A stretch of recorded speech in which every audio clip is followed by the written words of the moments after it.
Hello guys, আমরা এখন ঢাকা বিশ্ববিদ্যালয় কার্জন হলের পাশে অবস্থান করছি।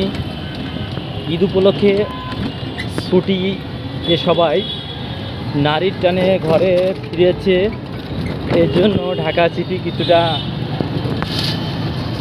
ফাঁকা মনে হচ্ছে আমার কাছে। তারপরে গাড়ির মোটামুটি চাপ আছে। আমরা একটু বের হয়েছি, এখন রাত 8:40, প্রায় 8:40, প্রায় 9টার কাছাকাছি সময়।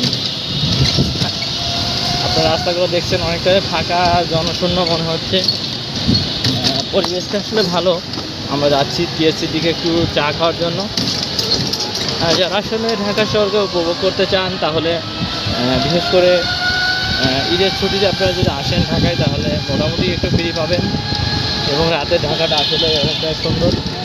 আমি আসছি আমার সহধর্মিনীকে নিয়ে, আমি একটু ঘুরতে বেরিয়েছি। তার নাকি রাত্রে রিক্সায় চড়তে বা ঘুরতে খুবই ভালো লাগে। আমাদের গন্তব্যস্থল আমরা টিএসসি যাব। টিএসসির পর আমরা একটু হালকা ব্রেক, নাস্তা শেষ করবো, টি ব্রেক। তারপর আমরা আবার নিজ উদ্দেশ্যে মানে ঢাকার উদ্দেশ্যে আমরা বেরিয়ে গেছি।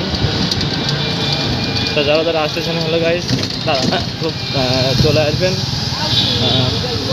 সর্বোপরি কথা হচ্ছে ঢাকায় অনেক জ্যাম, যানজট এবং বসবাসী অযোগ্য নগরী হলেও এটাকে আমাকে অনেকটা সাফল্য বয়ে এনে দিয়েছে। এর জন্য হচ্ছে যে আমি বরাবরের ন্যায় এখনও মানে ঢাকা শহরকে আমি খুবই পছন্দ করি এবং আমি যতদিন বেঁচে থাকবো ঢাকা সিটির সঙ্গে, ঢাকা সিটির কাছে আমি মানে কৃতজ্ঞ থাকবো। এভাবেই হচ্ছে এগিয়ে যাওয়া। আমি একটা ভাড়া করেছি একটা টমটমি গাড়ি, এটা না রিক্সা না অটো, এর মাঝামাঝিতে একটা ফর্মে ঢাকা সিটিতে চলে। আমি এখন আছি ঢাকা বিশ্ববিদ্যালয় মেট্রো রেল স্টেশনের নিচে যাচ্ছি। আমার সঙ্গে আছেন আমার শুভাকাঙ্ক্ষী দীপু মুন্সি, তিনি আমার সাথে আছেন। তা আমরা এখন স্টেশন টিএসসি। ধন্যবাদ সবাইকে।